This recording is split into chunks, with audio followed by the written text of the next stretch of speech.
You never forget the moment your hard work gets stolen, especially when the thief is the person signing your paychecks. I'd spent months building a data model that could predict consumer behavior with eerie accuracy. Late nights, endless cups of coffee, and a mountain of code later, it was finally working, clean, efficient, and innovative enough to catch the attention of our executives. For the first time in my career, I thought I'd done something that would actually get noticed. And then Martin noticed. Martin was my boss, mid-40s, charming on the surface and toxic underneath. He had this habit of taking credit for team projects that just happened to be mine. He called it mentorship. I called it theft. But I'd never had solid proof, and I wasn't the kind of guy to make waves. A few weeks before the quarterly review, Martin suddenly took a keen interest in my work. "This project has potential," he said, leaning over my desk. "I'll handle the presentation to the board. You just focus on finalizing the back end." I should have said no, but when your manager phrases an order like a favor, you don't have much choice. He started coming by more often after that, not to help, but to observe. He'd stand behind me while I coded, jotting down notes, asking superficial questions he'd later regurgitate in meetings to sound informed. I could practically feel him downloading my work in real time. When the review day came, I sat quietly in the back of the conference room as Martin clicked through a slideshow that looked awfully familiar. The data visuals, the formatting, even the color palette mine, every bit of it. He just swapped the title to Predictive Analytics Framework by Martin R. I clenched my fists under the table while he strutted through my findings. Every time someone nodded, every time the CEO said, "Excellent insight," it burned. When the presentation ended, the board broke into applause. Martin smiled that politicians smile and said, "Of course, I couldn't have done it without my amazing team." The kind of vague credit that doesn't actually name anyone. Afterward, he patted my shoulder and whispered, "See, this is a win for all of us." It was. It was my win stolen in broad daylight. That night, as I sat staring at the flicker of my computer screen, something inside me finally broke. I realized I didn't just want credit anymore. I wanted justice. I came into the office with a new goal, not to outwork Martin, but to outsmart him. Martin was all smiles, the kind of smile you see on a man who thinks he's untouchable. He breezed into the office, latte in hand, acting like yesterday's presentation hadn't just been my work paraded under his name. "Big success," he said, stopping by my desk. "The board was impressed, couldn't have done it without you." Without me, the irony almost made me laugh. He leaned against the edge of my desk, pretending to make small talk. "They want me to expand the model, maybe turn it into a company-wide initiative. Big opportunity for all of us." There it was again, us. Martin never used we or our. Us meant him on the stage and me in the shadows. I forced a tight smile, glad to hear it. He nodded, oblivious to the restrained fury behind my voice. "Of course, you'll handle the technical documentation. I'll coordinate with the board." Right, I'd build it, he'd sell it and pocket the glory. After he left, Priya slid into the seat across from me. She'd been my closest ally on the dev team and had caught the look on my face during the presentation. "You're really gonna let him get away with that?" I rubbed my temples. What choice do I have? He's my boss. HR doesn't touch stuff like this unless it's in writing. She tilted her head. "Then get it in writing." That stuck with me. HR didn't care about fairness, they cared about evidence. And I was sitting on more of it than Martin realized. Every commit, every data upload, every email timestamp, all of it lived somewhere. That night I stayed late. The office emptied out, leaving me alone with the hum of the fluorescent lights. I opened our shared project server and started digging. The audit logs were all there, line after line of digital breadcrumbs. Each time I'd pushed code, my name was right beside it. Then I found the smoking gun. 3 days before the presentation, Martin had copied the entire folder into a new directory labeled Presentation Ready. His username, his timestamp. He hadn't even tried to hide it. I stared at the screen, adrenaline spiking. Priya's words echoed in my head. Get it in writing. Fine, I would. I downloaded everything, logs, timestamps, version history, and backed it up to a private drive. I wasn't sure what I'd do with it yet, but one thing was clear. If Martin wanted to play politics, I was done being the quiet developer. Martin called an all-hands meeting to celebrate our success. And that's when I realized he wasn't just stealing my work anymore. He was rewriting history. When Martin announced the team appreciation meeting, I knew exactly what it was, another round of self-congratulation disguised as leadership. Still, I went. You don't skip a meeting your boss calls, not when he's already got the higher-ups eating out of his hand. The conference room looked like a scene from a bad sitcom. Pastries on the table, fake smiles everywhere, and Martin holding court at the front, gesturing toward a slideshow labeled Project Phoenix, a division success story. I nearly choked when I saw my visuals again, the ones I'd spent months refining. He was still milking my work. None of this would have been possible without teamwork, he said, pausing just long enough for the applause to rise before continuing. But leadership is about vision, about knowing how to turn great ideas into impact. Translation: you did the work, but I'm the genius who made it matter. I caught Priya's eye from across the table. Her expression said what I was thinking: unbelievable. After the meeting, he pulled me aside, his tone sugary sweet. Listen, the board's been talking about expanding the project. They want me to develop the next phase, maybe even a department. I could use a dependable guy like you to keep it running smooth. He said it like he was offering me a promotion. In reality, he was asking me to keep ghostwriting his career. Of course, I said with a practiced smile, whatever you need. But inside, I'd already made my decision. I wasn't going to stop him. I was going to let him keep walking into the trap he'd built himself. Over the next few weeks, I played my part perfectly. I answered questions, provided data, and made sure all the new files were shared on the company server with my credentials, my timestamps, my revision logs.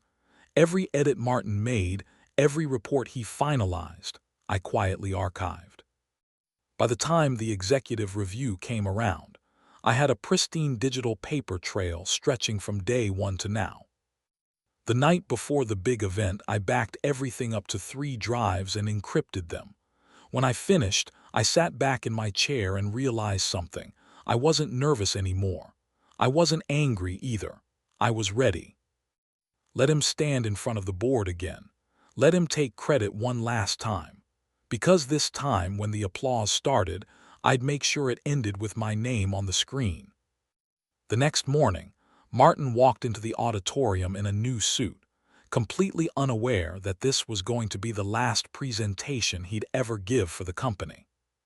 The auditorium was packed. Executives, department heads, even a few reporters from the local business journal, all there to watch Martin's big moment. The company had gone all out.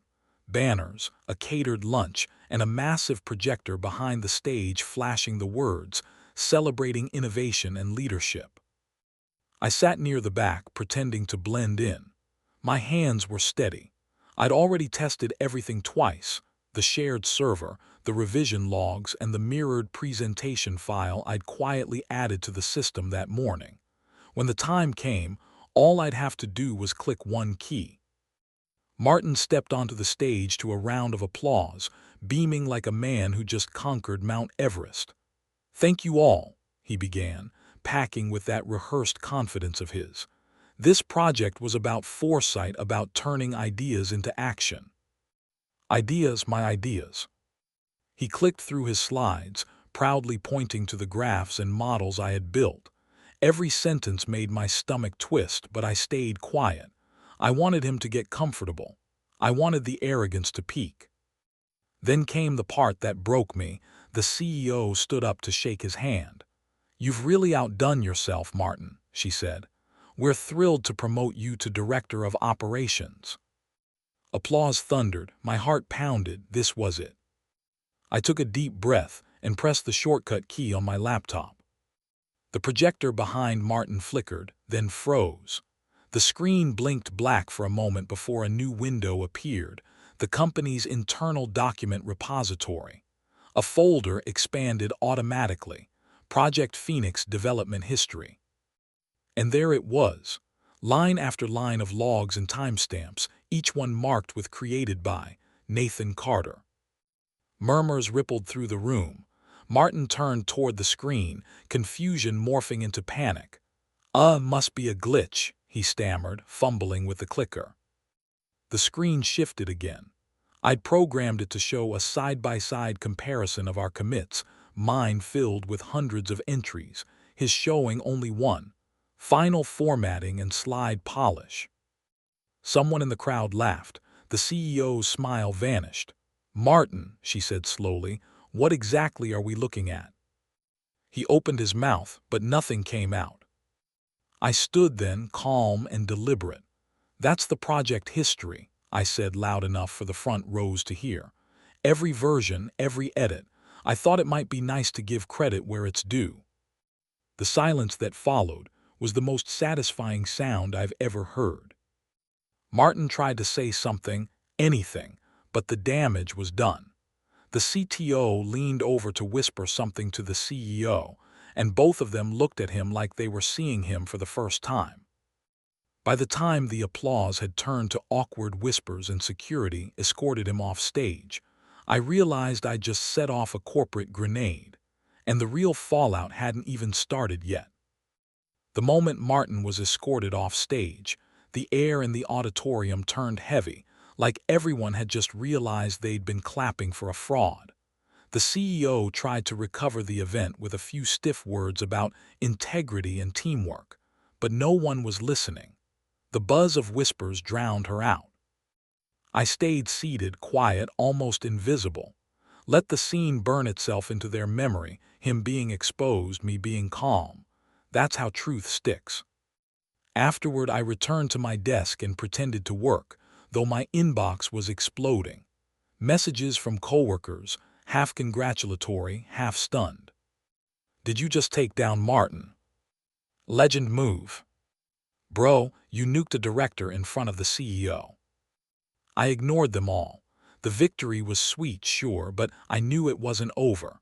Martin wasn't the kind of man to accept defeat quietly. Sure enough, by that afternoon, HR called me in. Sandra from HR sat across the table, hands folded like she was afraid to touch the paperwork. "Nathan," she said carefully, "that was quite the display." I stayed polite. I thought it was important for everyone to see the truth. She nodded, lips pressed thin.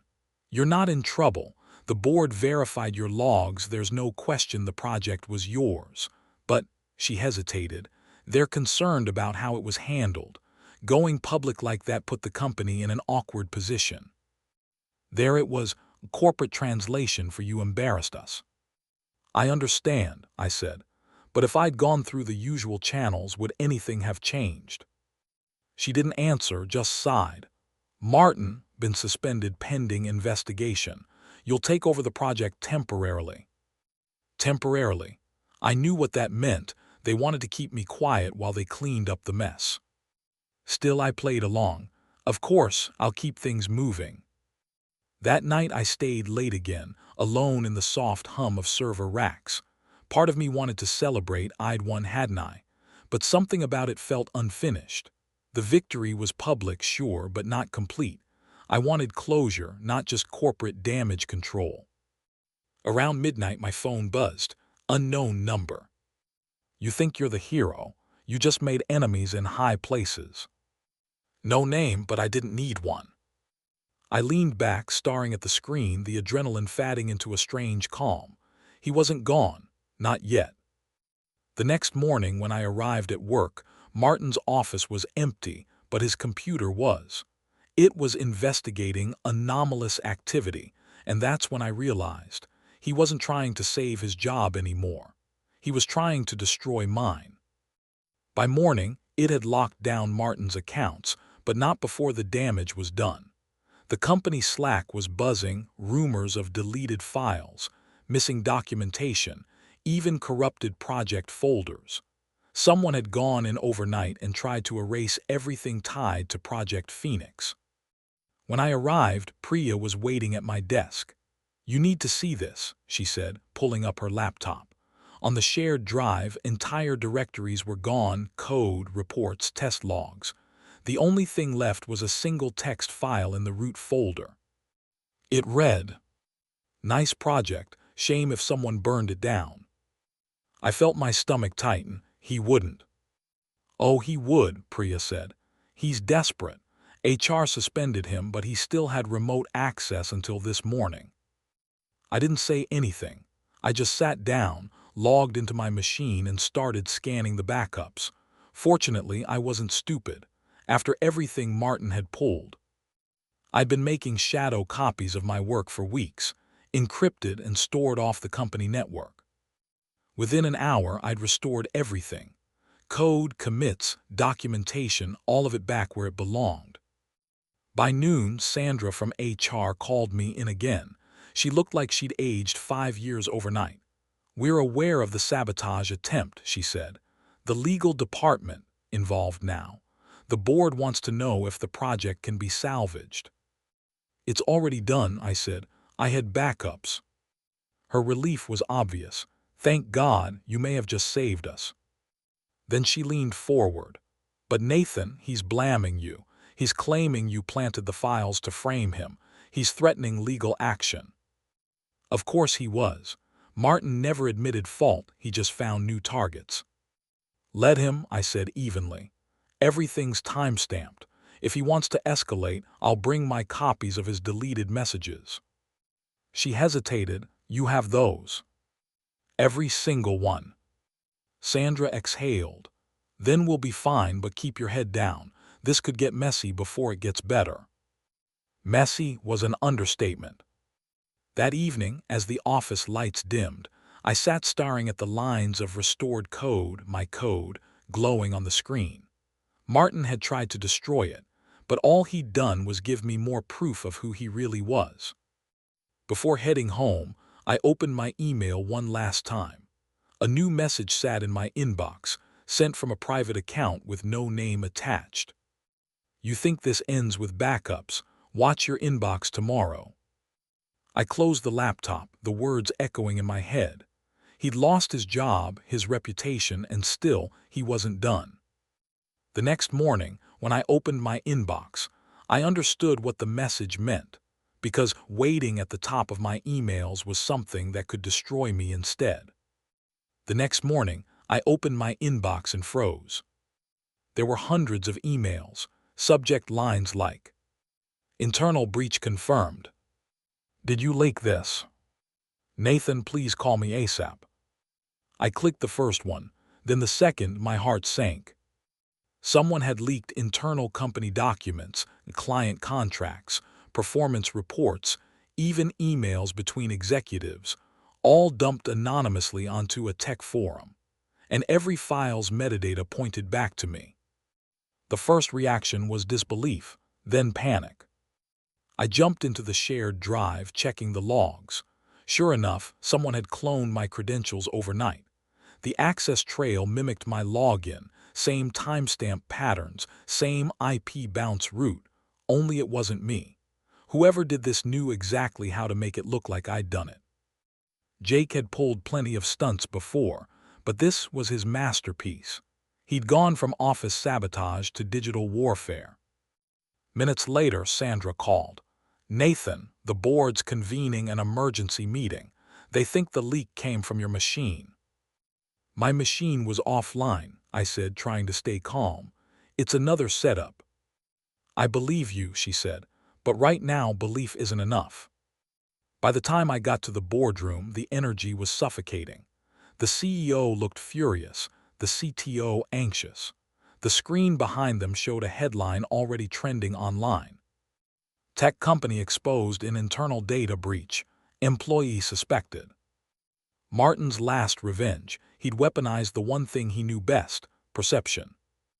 "Mr. Carter," the CEO said coolly, "do you have anything to say before we escalate this legally?" I took a breath, forcing my voice steady. "Yes. Check the access logs from 2:13 a.m. last night.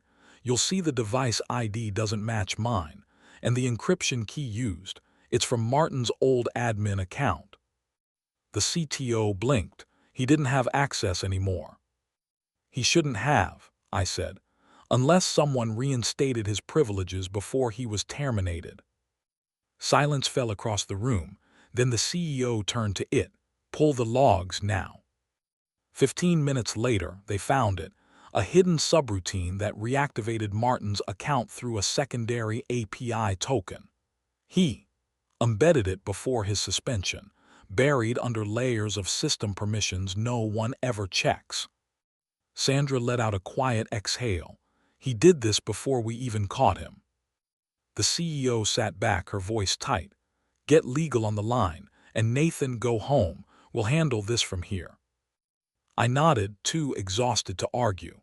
I'd been fighting this man for months, and even from the outside, he was still poisoning my career. That night, as I packed up to leave, a new message appeared in my inbox, no subject, just a link. And against every ounce of reason, I clicked it.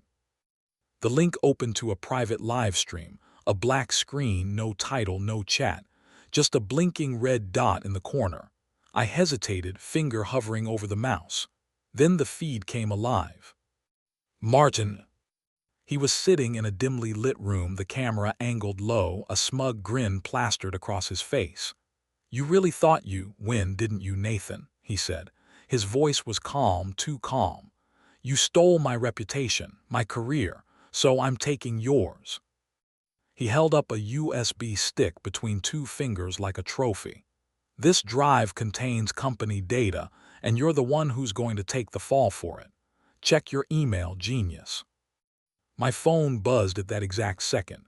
A new message from anonymous tip line.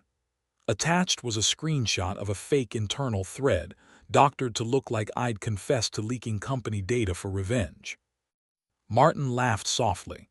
"By the time anyone proves it's fake, your career's over, so go ahead, enjoy your 15 minutes of fame." The stream cut out. For a moment I just sat there, stunned. Then I felt the anger settle, not fiery but cold. He'd gone all in, and that meant he had nothing left to lose, but neither did I. I grabbed my laptop, opened the encrypted backups again, and started pulling everything, every file, every log, every trace of his sabotage from day one. I wasn't just going to defend myself anymore. I was going to bury him for good. I sent the entire archive, over 20 gigabytes, to the same journalist who'd exposed him the first time. This time, I included everything: the leaked messages, his fake confessions, even the metadata proving he was still accessing internal systems after termination. Then I sent one more email to the CEO. "If you want to see who really leaked your data, check the access signature on your own security reports. He's been inside your servers this whole time." By sunrise, my phone was ringing off the hook. Sandra's voice was breathless. "They traced it. You were right. The IP is his. The police are already on it." I didn't even smile. I just sat there, listening as she said the words I'd been waiting to hear for months. Martin been arrested. But even as relief washed over me, one last thought lingered, because if Martin had gone this far, I couldn't shake the feeling that he hadn't been working alone. The news hit before lunch. Former tech executive arrested in multi-company data breach. Every major outlet picked it up. Screens in the office cafeteria blared Martin's mugshot under harsh lighting. His confident smirk replaced by something hollow and desperate.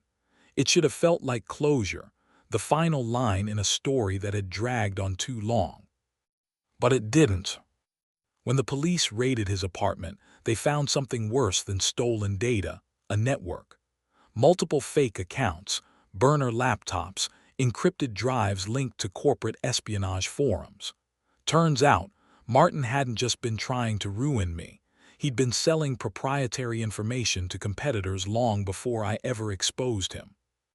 He wasn't just vindictive, he was criminal. Sandra called me into her office as soon as the story broke.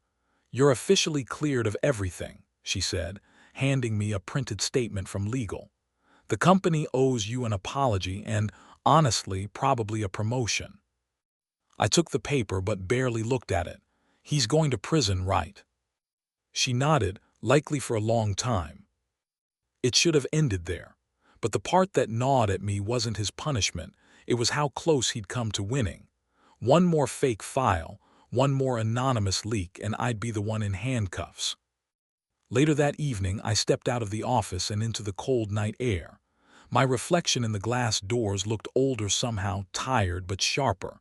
Priya met me at the curb. "You okay?" she asked. "Yeah," I said, "just done." We stood there for a while, watching the lights from the city flicker against the dark clouds. Then she said, "He almost broke you, you know." I nodded, almost. But as we said goodbye, something kept tugging at the back of my mind. When I'd combed through the forensic report earlier, I'd noticed a detail that didn't fit. One of the fake accounts linked to Martin's system was still active after his arrest. That night, I opened my laptop one last time and logged into the company's security portal. Sure enough, there it was, a ghost user still pinging the servers from an untraceable proxy. Someone else had access. Someone still inside. My stomach dropped. Martin hadn't been working alone. And when I traced the login trail to its origin the next morning, the name attached to the hidden account was Martin's. It was someone I thought I could trust. When I traced the ghost account, my heart sank. The username wasn't random, it was Priya. At first, I thought it had to be a mistake. A cloned profile, maybe, or a leftover permission from when we worked together. But the logs didn't lie. The activity trail showed access from her workstation the day after Martin's arrest, pulling archived data, checking email records, and pinging the same encrypted server Martin had used for leaks. I wanted to believe there was an explanation. She'd been my ally through all of it, the only one who'd stood by me. So I called her. She picked up after a few rings, her voice calm, almost rehearsed. "Hey, everything okay?" "I just need to ask you something," I said. "Were you still in the system yesterday?" A pause too long. "I was cleaning up old logs," she said finally. "Why?" I stared at my monitor, watching the metadata scroll across the screen. "Because those same logs were used to transfer encrypted files to an external drive, using your access key." Silence again, then quietly, "You weren't supposed to see that." The air left my lungs. "You worked with him." "It's not what you think," she said quickly. "I didn't know how far he'd go. I helped him once, he promised he'd cut me in on the promotion. But after you exposed him, I tried to stop it. By stealing the data." Her voice cracked, guilt bleeding through. I panicked. I wanted proof before he burned me too. But when he got caught, I thought I could clean it all up before anyone noticed. "You nearly let me take the fall," I said quietly. She didn't argue. By the time I ended the call, my hands were shaking, not with anger but clarity. This was what corruption looked like up close. Not evil masterminds, just people making small, selfish choices until the damage was irreversible. That night, I sent one final email to the CEO with everything: Priya's access logs, Martin's network ties, and a short message. The leak wasn't a breach. It was a chain reaction. I'm done cleaning up their messes. I logged out for the last time. The next morning, I handed in my resignation. No fanfare, no speech, just a simple letter and a quiet walk to the exit. As I stepped outside, sunlight cut through the gray sky, sharp and honest. For the first time in months, there were no alerts, no emails, no ghosts in my system. Just silence. People like Martin and Priya would always exist, climbers, liars, opportunists. But I'd learned the one thing they never could. When you know your worth, you don't need revenge. You just walk away with the truth.